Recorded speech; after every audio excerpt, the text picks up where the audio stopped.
right. And we're just going to pick up where we left off on the handless maiden. And, you know, this is that woman whose father, so that he could have the water wheel, you know, thought he was just going to give up a little bit of nature in his backyard, the apple tree, but instead he gives up his soul, who is his daughter, you know. And we ended last time with the idea of the fact that she gets silver hands means that she has hands, but she's lost her spontaneity.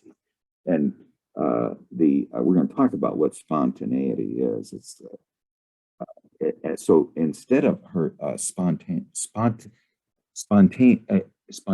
truth through living her own spontaneous truth, she is living by the collective values of the and this we particularly know in this day and age with I would say with overvaluing of extroversion, of thinking, of objects. You know, what one thing you know, Monica, that Solange told me is that we live in an age at the beginning where matter is trying to become conscious. Okay? Matter is trying to become conscious. So this earth before there was life on it is trying to become alive. You know, but what she says, we recognize that, but like an alcoholic mistakes alcohol for spirit, we mistake objects for conscious matter. You know, it's just this aspect that we live in that kind of a really desert for the soul. It's just this arid, desiccated wasteland that T.S. Eliot writes about. So anyway, we're going to just start here. I'm going to try to get through it. You know, there really isn't much you can leave out of this thing. It's every paragraph is important. But so we're going to start talking about the woman. I wanted to tell one thing too, is, you know, she lost her hands. I had a dream where I was in outer space and I cut off my feet, okay? Because I don't need them where it's weightless. Now, I've been a person who's always had a real problem coming down to earth, you know? And so what do I need feet for? I'm in outer space, I'm weightless, you know? And so I put them in a cryogenic freezer for later, you know? And the anima tells me, you know, it's not that easy to put them back on. You know, I mean, it's just this disconnection from the earth. So now what does it mean to lose your hands? What you really you don't lose your hands. What you lose are your living hands. What you have instead are silver hands, inauthentic hands, you know, and that's what it's really about here.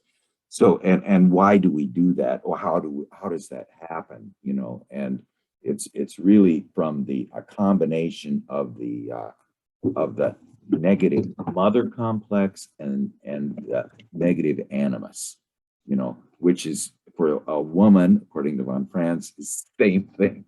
You know, it just stops development, you know, and it really is with that aspect that just cuts off our relationship with spontaneity. And you know, the definition of truth used to be the original etymology of the word truth. One is aletheia, which means the absence of forgetting, but the other one is that which sprouts up from the earth of itself and grows of itself. Now that's spontaneity, and that's what we have lost, because everything we do, she's going to describe it here in a second, so why don't we just get started here.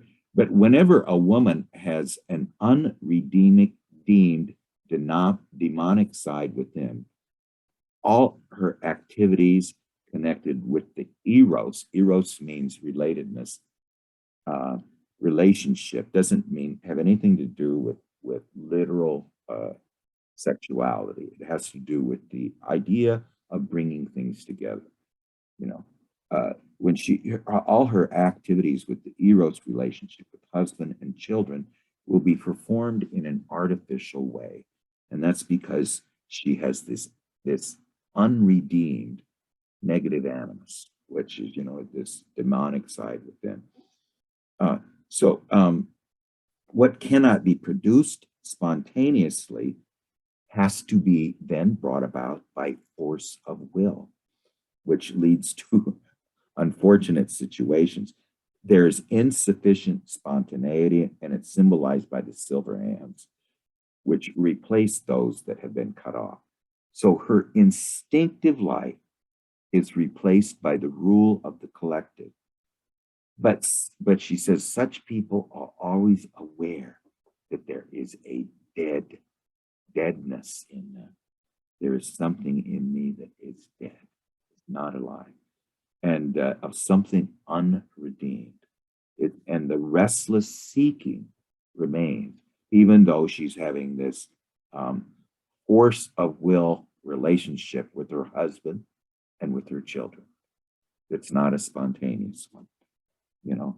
And so the restless seeking remains. Well, the restless seeking is the forest. This forest, going into the forest, she's going to try to find it there, just like Parsifal did. And as though the devil stirs in the background, at the same time, the devil stirs in the background and wouldn't leave them alone. In our story, the devil interferes after the king finds her in the forest. He gives her silver hands. He takes her to his palace. They have a child. The child is named Sorrowful, and that's her child. His name's Sorrowful, and it means deeply afflicted. That's what it means in German. The word means deeply afflicted. So after this marriage has occurred and she's got these silver hands, nothing has really been resolved. She still has this negative animus within her. As the king goes off to war, the queen becomes pregnant, and then there's these letters that are exchanged, and the devil changes all of them. Finds out that he tries to tell him that it was a changeling and not a real baby, and then the king's letter back to the stepmother says, or the mother-in-law says, put them to death then, and she won't do it. She just tells him to leave. That's when she goes into the forest. That's when the restless seeking starts. She lives in a lonely hut, but is protected by an angel. And she's driven into nature where she has to find the connection with her positive animus within. And by the way, Jan, do you know what the name of the sign was above that cottage? There was I forget what it says, but there was a sign above the cottage. It was beautiful. But she's driven into nature where she has to find the connection with her positive animus within. Okay. That's going to cure her silver hands or cure her hands. And instead of just functioning according to the collective rules, she has to go into deep introversion. Now, the forest could equally well be anything, but it basically, she needs to be cut off in the stillness of virgin country. Okay. Now, Marion Woodman tells us the word virgin means not what we think it means. It means that which is unspoiled by the collective values, by the collective consciousness. A virgin forest, a virgin timber. It means the unspoiled aspect of nature is really what it means. That which has not been ruined by collective values. So she has to go into deep introversion. The, and she must realize that loneliness, uh, uh, that though she has a husband and children or a job, she's really not yet alive. She's very lonely. Now, this came up in a woman who had a near-death experience, and she really is dying. Okay, she comes back, but she was dead for a few seconds, and all her activities had ceased. And this voice she hears says, "Who are you?" And she says her name. She says, "I didn't ask your name. Who are you?" She said, "Well, I'm married to so and so." "I didn't ask the name of your husband. Who are you?" And then she names her children. She says, "I didn't ask who your children are. I don't know who you are. Who are you?" And then she, describes her job and everything else. And I don't want to know that. I want to know, who are you? So the idea is that only a person who was really alive could have this happen. So she needs to find this aspect. Most women, now this is a really interesting little paragraph. Most women, since they depend so much on relationship and long for it very much, have great difficulty in admitting to themselves that they're lonely, even though they're married and have children and all that other stuff. And in accepting their loneliness as a given situation. So they need, in that state, even though they're married and they have children, and they shouldn't be lonely, they're very lonely. They need to retire into the forest, into deep introversion, and accept their loneliness consciously. She says, you can't make relationships only with goodwill, for that's not the real thing. And she says, it's very painful, Franz says, from her experience, it's very painful, but very important for women to realize and accept their loneliness consciously. The virgin soil would be that part of the psyche where there is no impact of collective human activities. So that's really where the queen is going. She's going into the psyche that has no impact of collective human activities.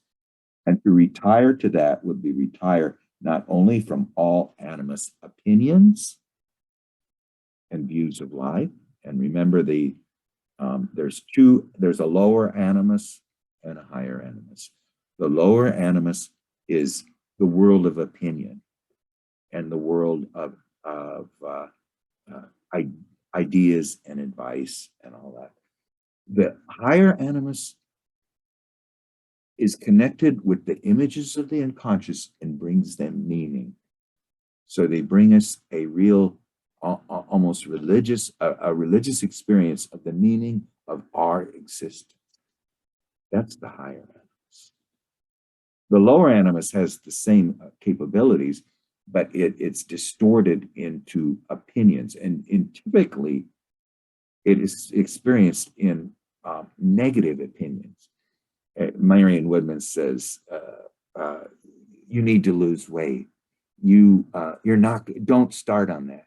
You're gonna fail. Nothing you do will come about. That's the negative animus speaking, and so you don't do anything. You just sort of retire into passivity because of the lower animus, which is the negative animus, telling you can't do anything.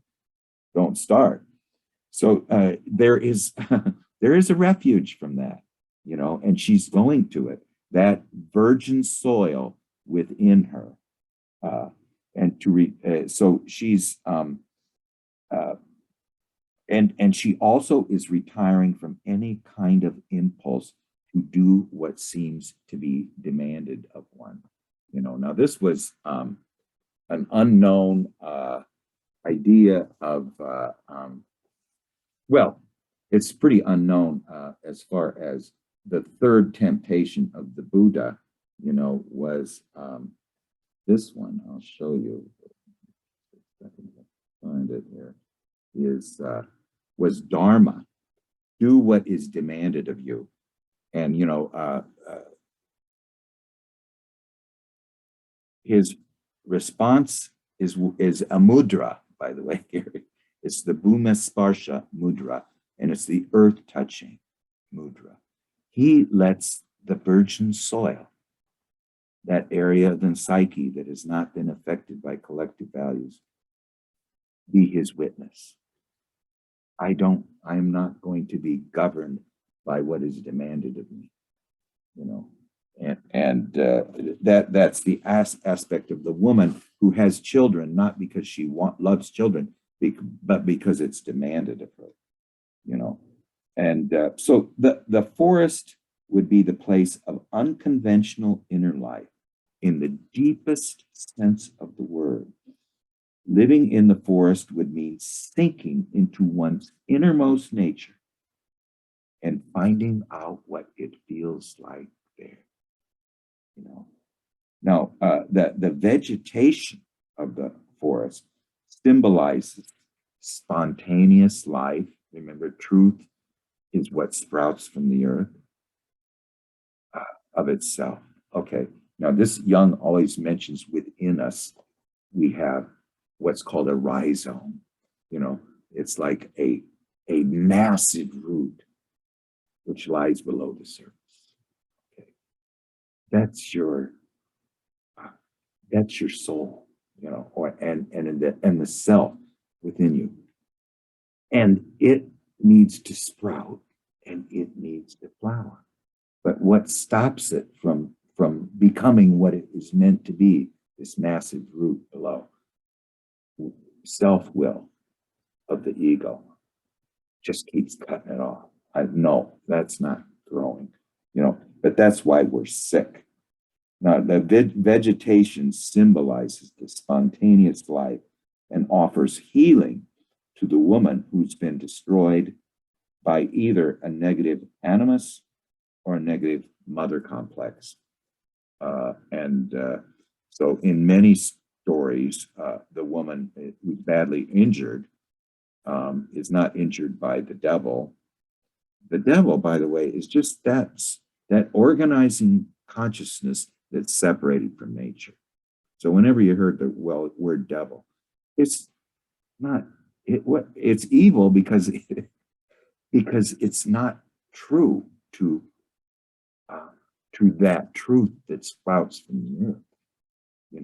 It's the archetype of the ego is Satan, is the devil, because it's that organizing consciousness that's separated from nature, completely separated. And in religion they tell you it's this Son of God who's separated from God, but it's really separated not from God but from the mother, from nature, from the earth.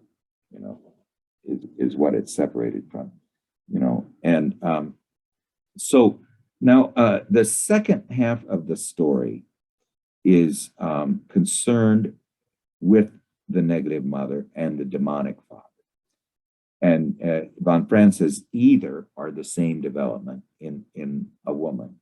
In both cases, the woman is doomed to passivity and must go back to the unhurt, unwounded, virgin ground in her soil.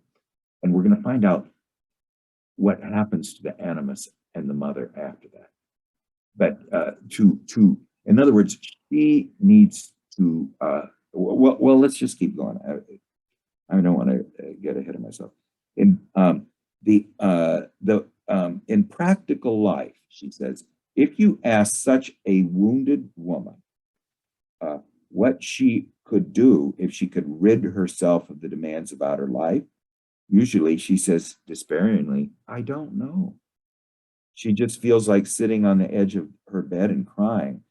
Now, this is an analysis, of course. She wouldn't do this in the outer world. You can ask if she would not like to talk to somebody, to listen to music, to contact friends. No, None of those will help me, you know.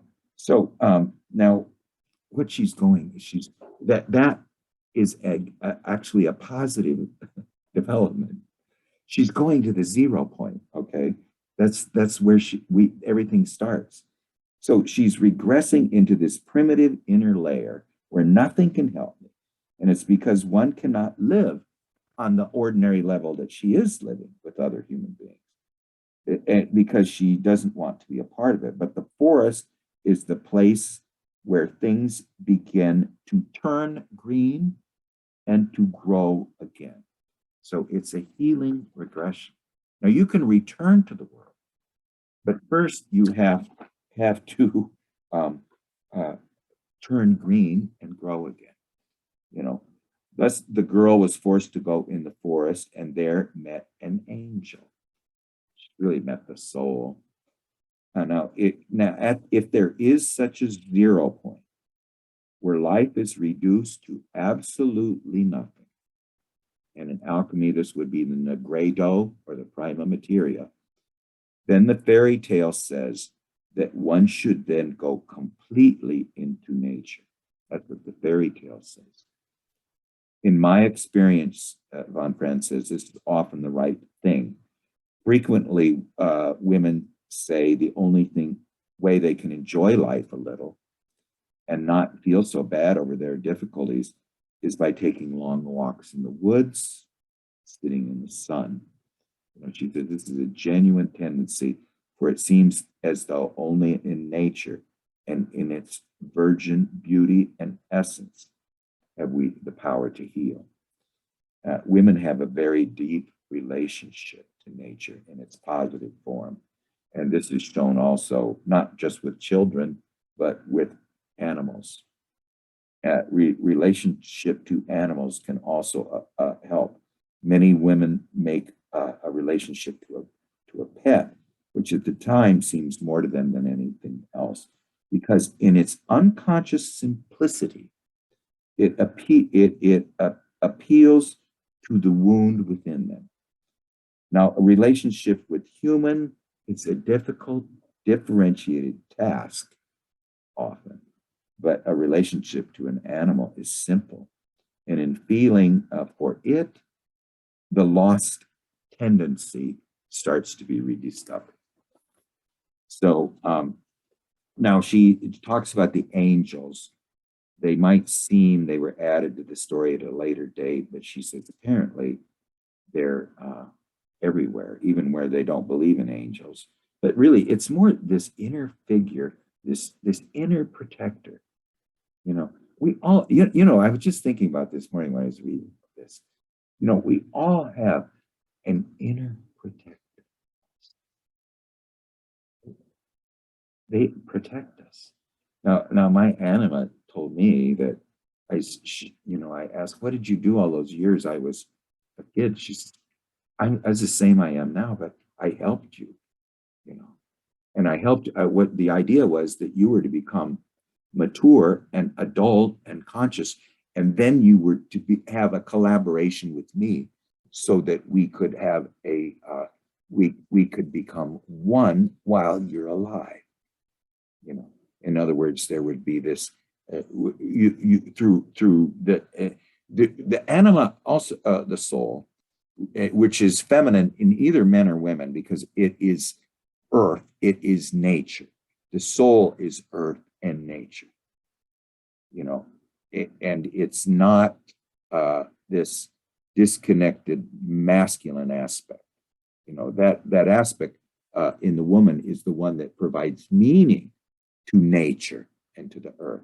But her soul, as well as the man's soul, is nature and the earth, and it's feminine.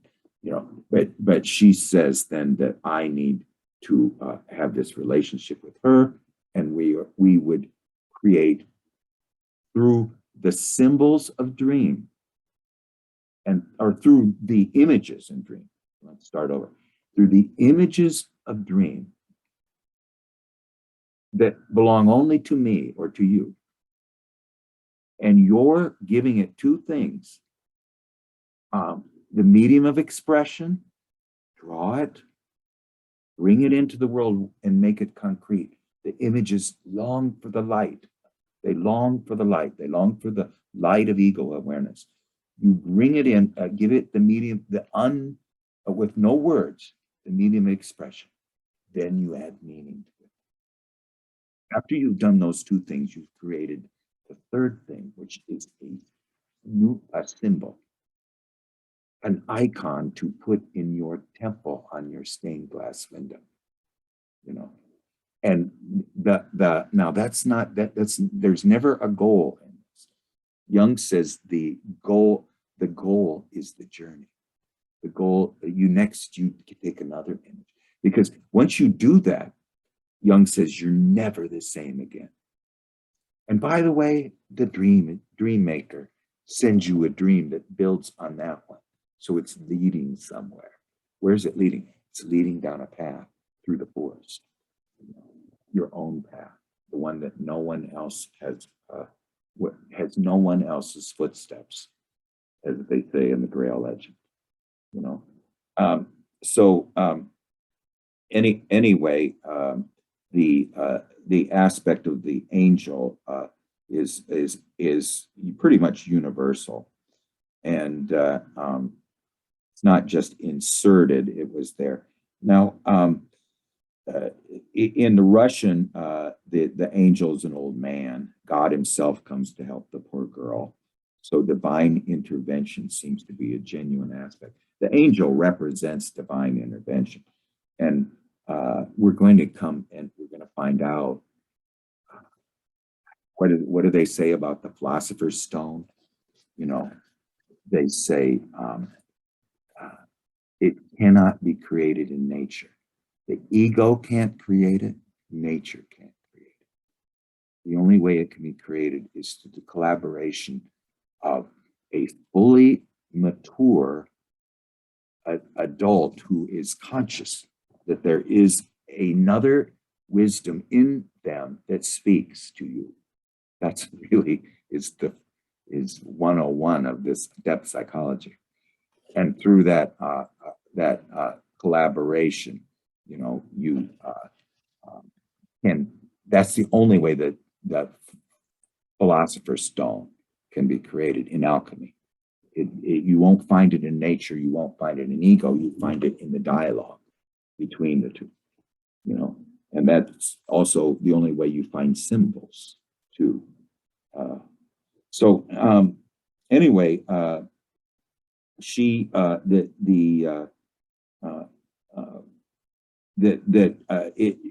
fact that there's this divine intervention, either with an angel or with God, means practically that only an inner religious experience can help the poor girl out of this difficulty. It's this quantum leap. It really is a quantum leap.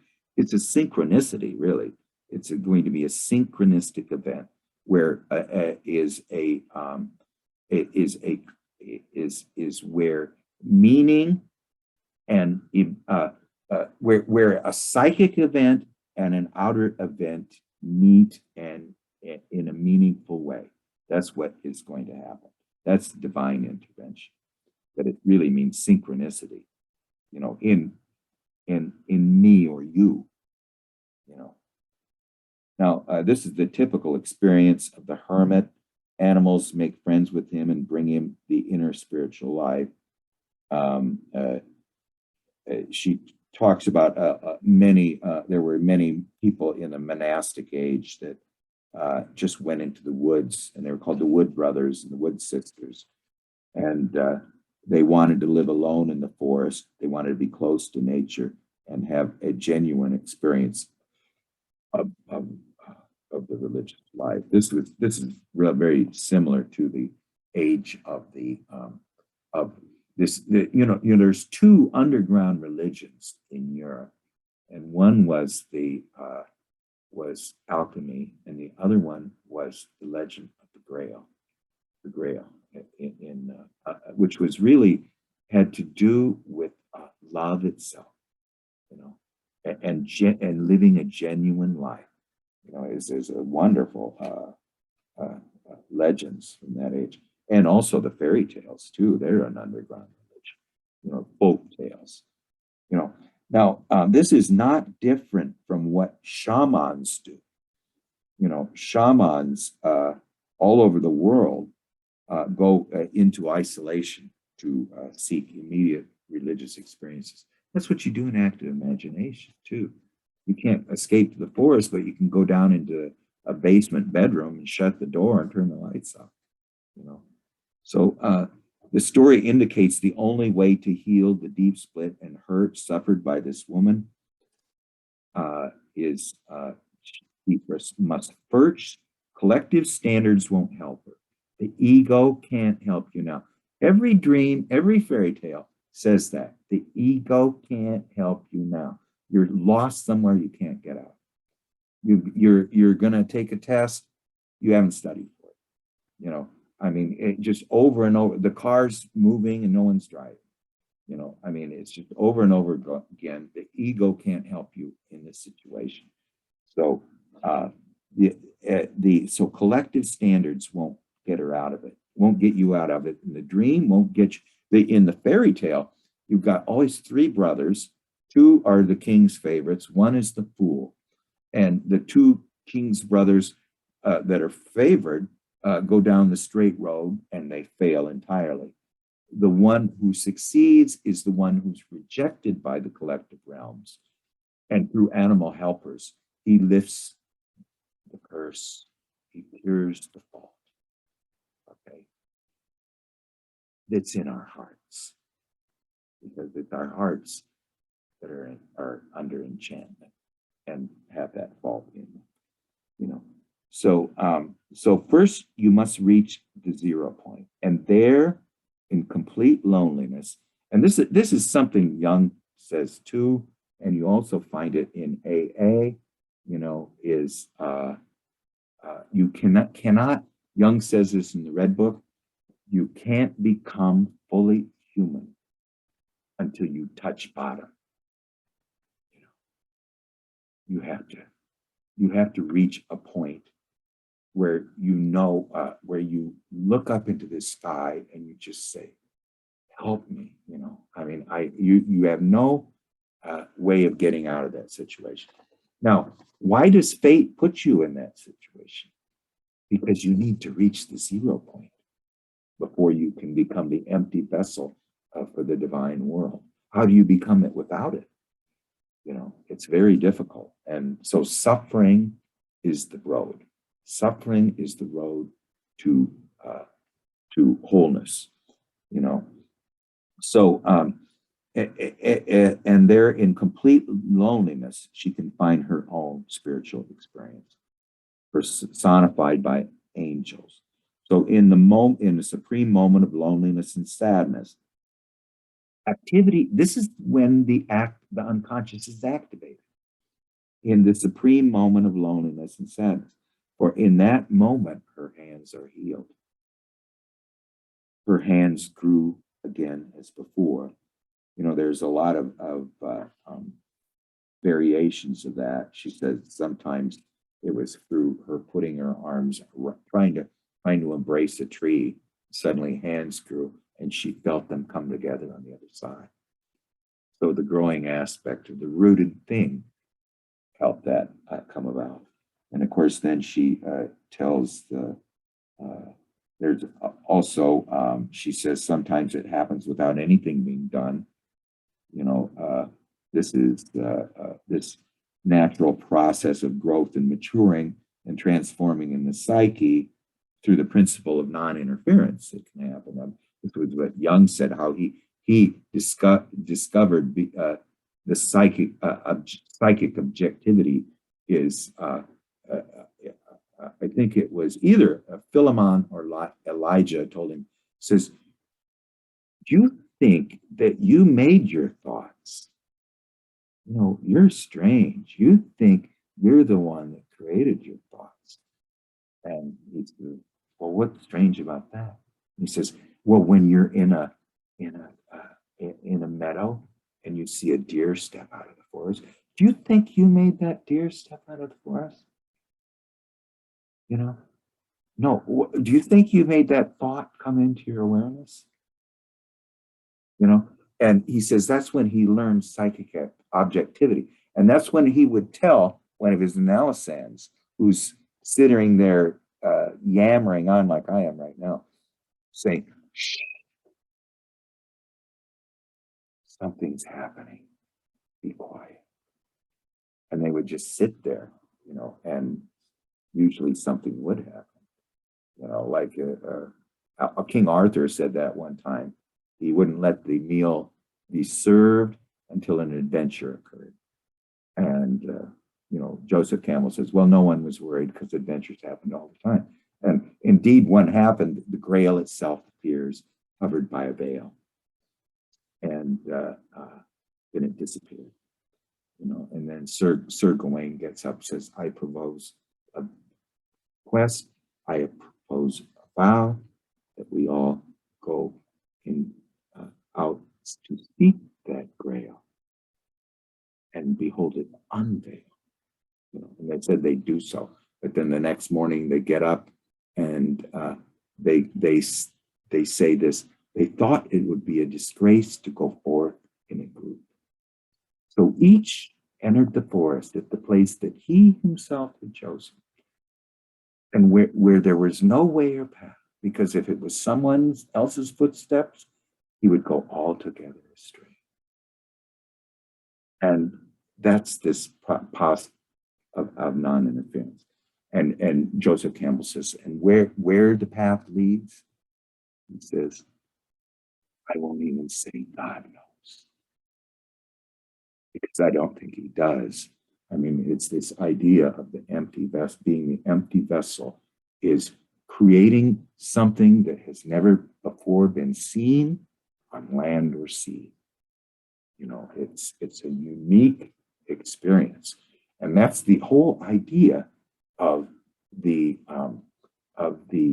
progression of the equinoxes in going from Taurus to Aries to Pisces and then to Aquarius. What is happening is that gradually the evolution of consciousness is happening through the lives of the people who have become vessels for the unconscious in the outer world, and continually this wonderful dream that Nicodemus had, that there was this burning tree. It's an alchemical tree. It's burning, burning with the light of ego attention, okay? The light of awareness.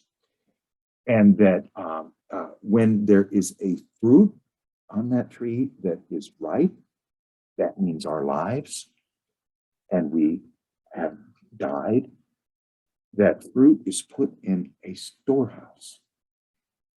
And the resonance of that fruit changes every fruit that comes after. And that's really, I think, actually what happens with DNA. It has a forward-looking evolution. It fills niches. Anywhere you go. The one best example I've ever seen of this is the seaweed seahorse. There is a seahorse that lives in this seaweed, and growing out of it is the same leaves that it lives in. How did that happen? It happened through that apple of the seahorse who sees his seaweed, goes in and says, it would be a good idea if we had those growing out of us. And their resonance, altered every seahorse that came after it. That's just my little thing. But anyway, so let's go to the Russian version, and I guess we're not going to finish it. I'm going on, but this we've discussed several times, but it's so beautiful. I never get tired of hearing it. This is the Russian tale of how the hands grew back. The woman with her little son on her arm comes to a spring and wants to drink, but she's afraid the child might fall in the water. And the water slowly rises, so it's getting closer to her mouth. And So she leans, looks again, and she gets so thirsty, she leans forward, and the child slips from her arms and falls in. And in despair, she begins to cry out and to walk around. And an old man standing by says, "Take the child out." And she says, "I have no hands." And the old man repeats, "Take the child out." So she puts her arms into the water, and she suddenly grows living hands. And she pulls the child. And at that moment that she was about to lose the child, the last thing she had in the world, and the only thing she loved, by saving it from drowning, she healed herself. So anyway, she goes on, in real life, she's seen that such passive women were not even able to make up their minds to enter analysis. Even that would be too much effort. They would rather remain in despair and do nothing. But if it were a question of saving a child of hers from falling into the unconscious, if a son or daughter began to become neurotic, that would force her, who would otherwise sink into total passivity, to try to save that growing thing within her, that living thing within her. She tries to save that. She will grow living hands. You know, and this is and she says, if it's not an actual child, it might be some activity or interest which to her is her child. And she knew an unmarried woman who was cut off from every kind of relatedness, except that she loved to play the piano. But then she had inflammation of the arm, and she couldn't play her piano either. That was her inner child, her one activity in life, and at that crucial moment, it was taken away. That was her 0 point. She touched bottom. So now she's ready for the spiritual inner life.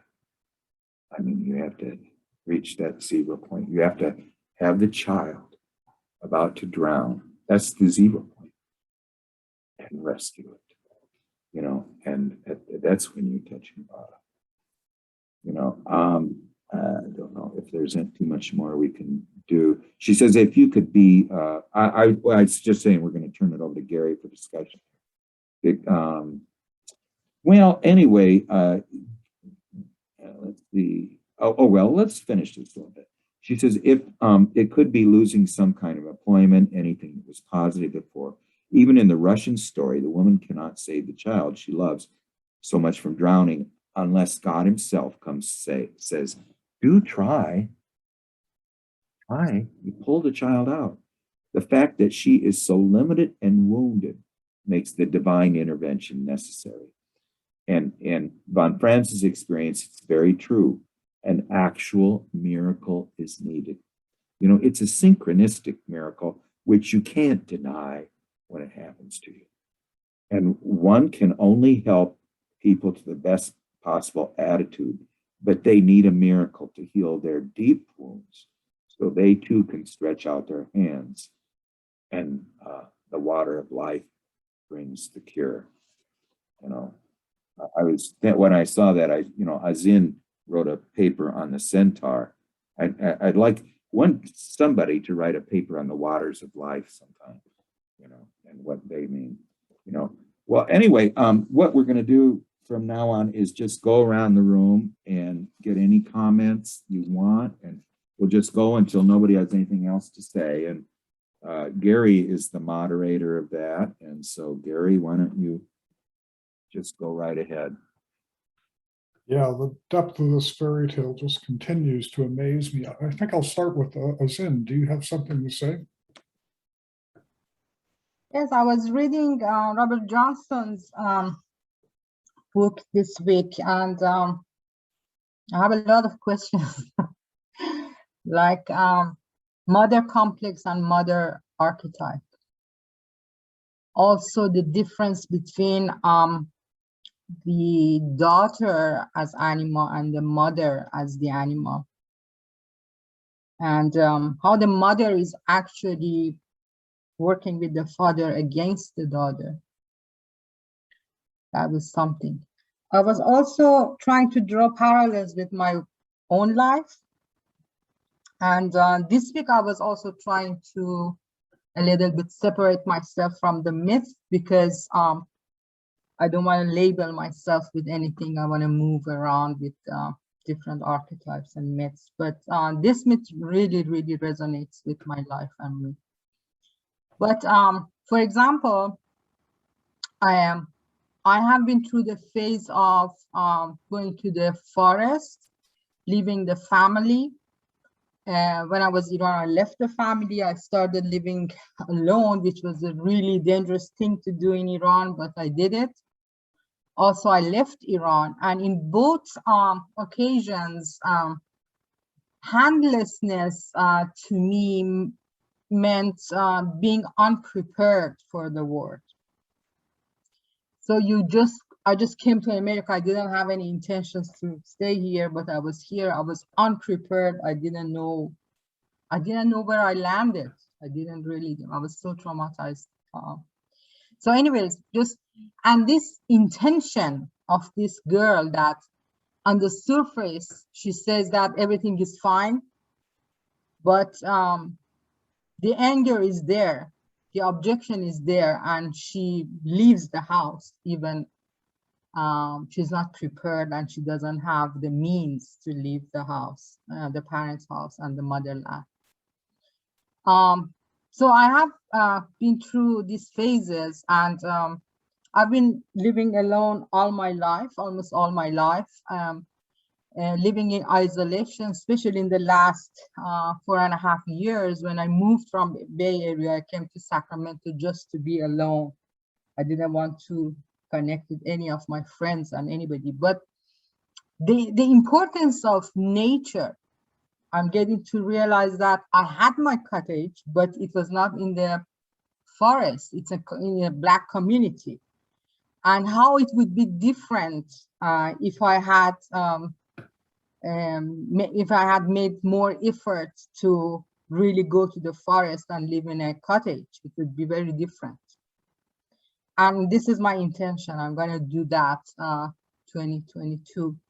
But also these phases, I feel the handlessness. I feel the metal hands, silver-handedness.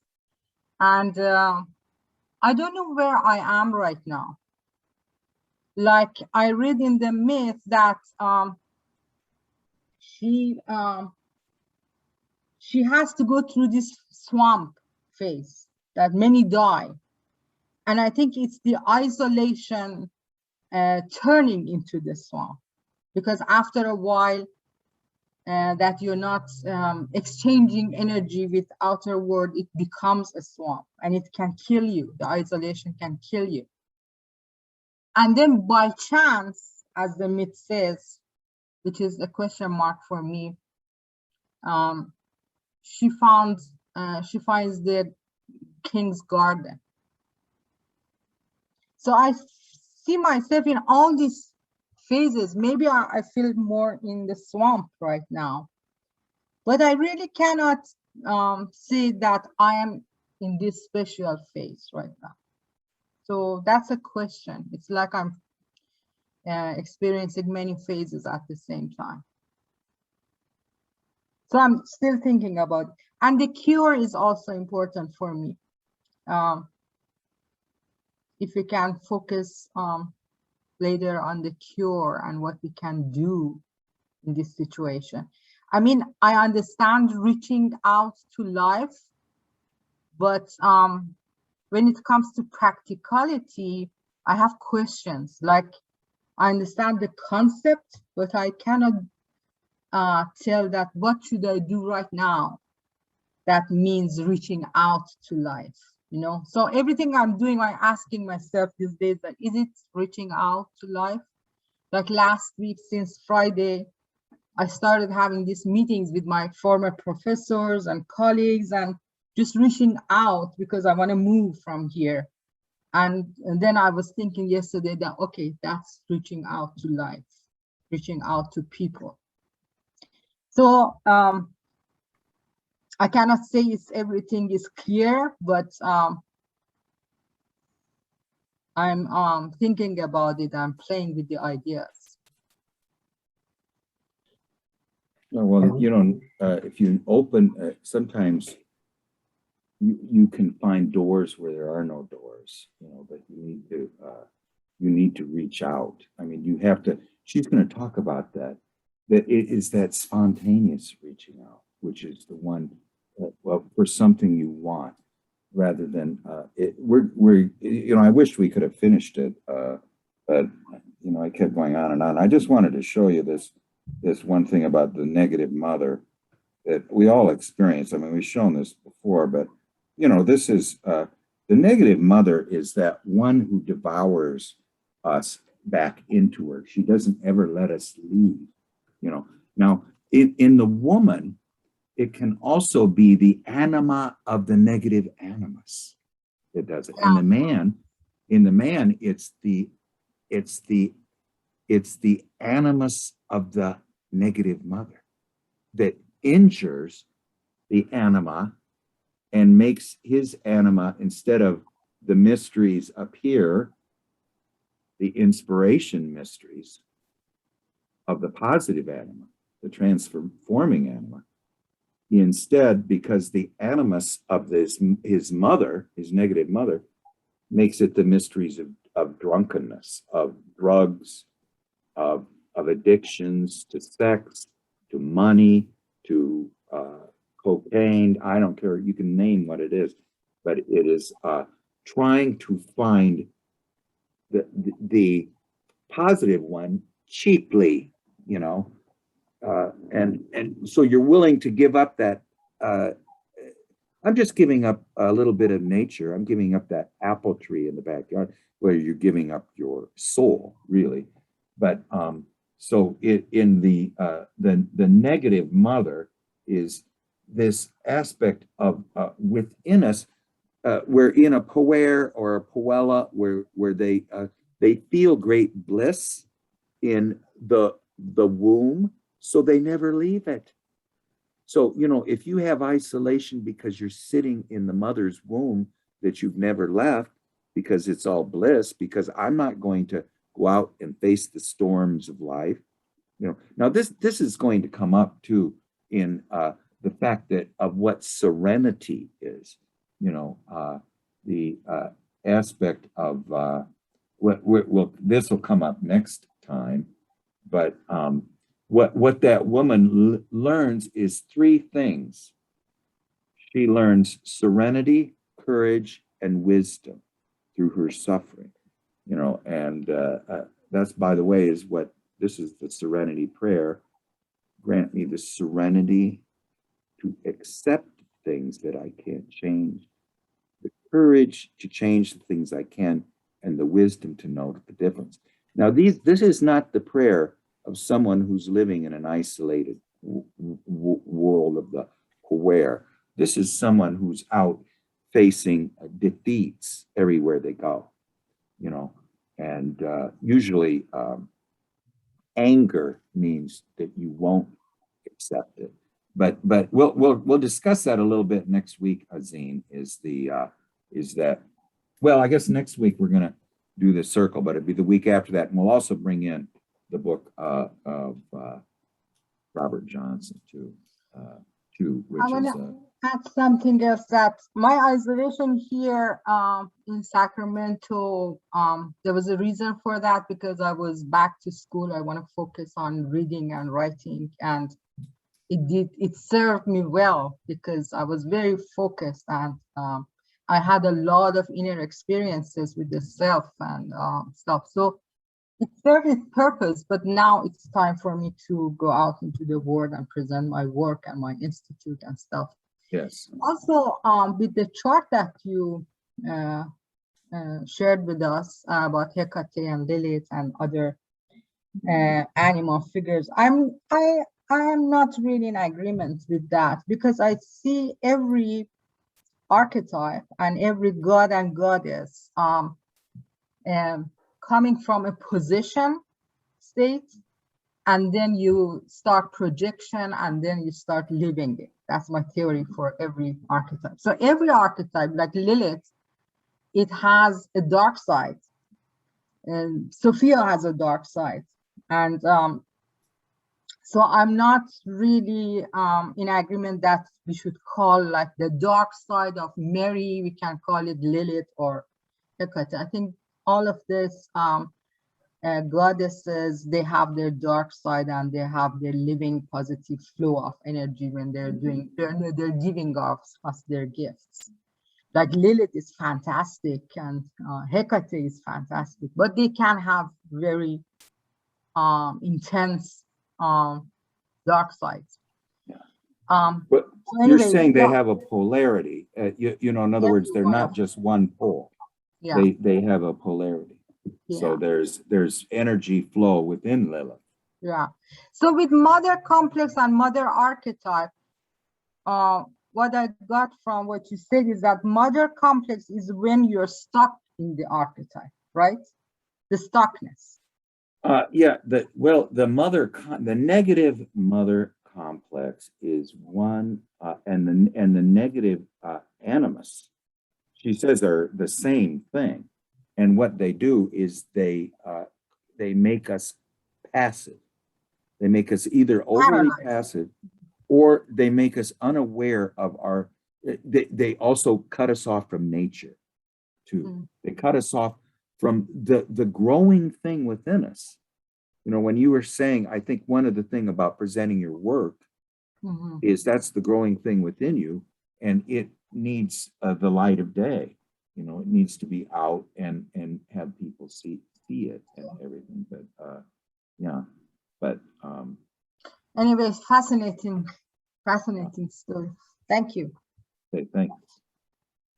Yeah, well, thank you for the soul-searching questions, and you always have such deep thoughts and observations on this. Kat, would you like to go next? I don't know. I've got lots of things going around in my head, and I've been listening to everybody and thinking of,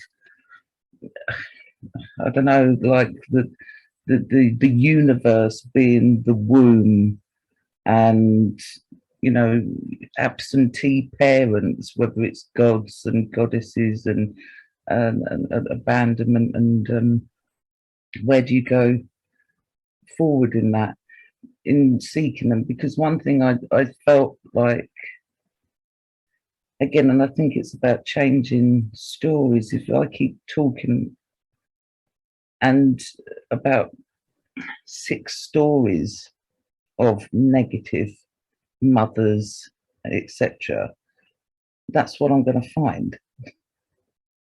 If I talk about positive mothers and that were supportive and experience and allowed to experience that more in my life, because I'm so dab hand at imagining or creating or experiencing the negative. It's kind of like, well, I've got to start finding positive and more wholesome stories. And it's not about, I think the thing with, for me, my experience of like spirituality, it's all light and it's all bright and shiny, and it's almost kind of like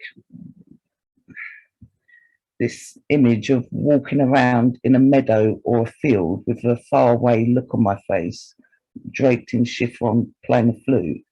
Whereas some of those aspects that are considered negative are also the very things sometimes that we need, like what Craig was saying, is when we reach a 0 point where you've been stripped of everything. You've got no dignity or whatever left, but then you have this hard core, you find a strength, you find a defiance of, I'm not having this no more, or you're kind of making a refusal, you're putting your fist up in the air. It's like, you've taken everything from me. I will not accept this anymore. And for me, I had found that once I'd done that, I then had a dream where I was asked of, what is your contract with God? And I realized not only did I have one, but it wasn't a great one at all. It wasn't very good at all. And I was like, oh, I have to look at that. So I started to look at that. And again, I'd had to change a lot of beliefs and assumptions about God and goddesses, or the mother, father, God, or to start to feel that I can be open and be open to have more support in my life. And once I started investigating, or just even allowing that question to come up and out of me, it's almost like the universe then collaborated with me to bring forth to me the information that I needed to be able to walk this journey. And it was free, it was natural. I didn't go out seeking it and having to do this and having to do that. It came to me as if miraculously, you know. So yeah, so this has been all very interesting, and I'll stop talking now because let somebody else have a turn. Thank you. Beautiful. I mean, that's like just a true journey of soul searching, where you're not trying to do it with the intellect, that that you're waiting for the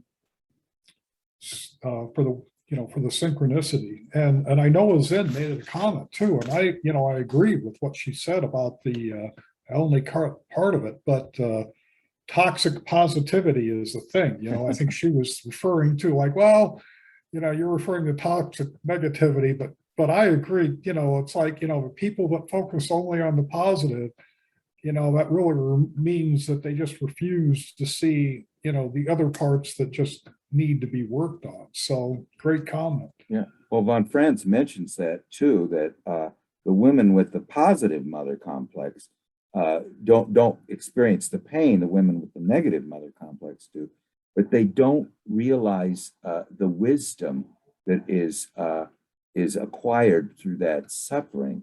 And what Kat mentioned when she just couldn't take it anymore.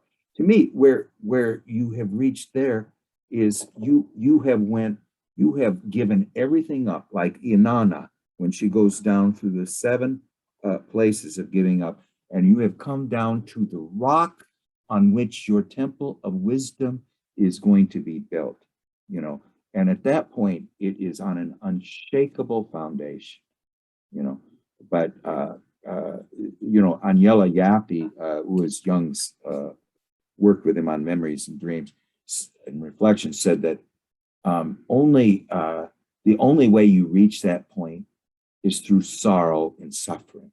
She says you don't ever reach it through joy and happiness. She says they don't really teach you much. There's sort of something held out there, but they don't have the teaching element that loss has. Yeah, I love the unshakable foundation, just the image of that. Monica, do you have a comment for us? Well, I'm really just observing, like, because I've been to as the first girl, as Zane said, I did went to my cabin. I had to get out and ended up in Tasmania in the cabin for sure. And I did I'm still doing my work. I guess it would never end it. But I can, I don't know, it's just so much information and so much, it brings me back all my journey that has been. So I don't know if I can talk more. Well, thank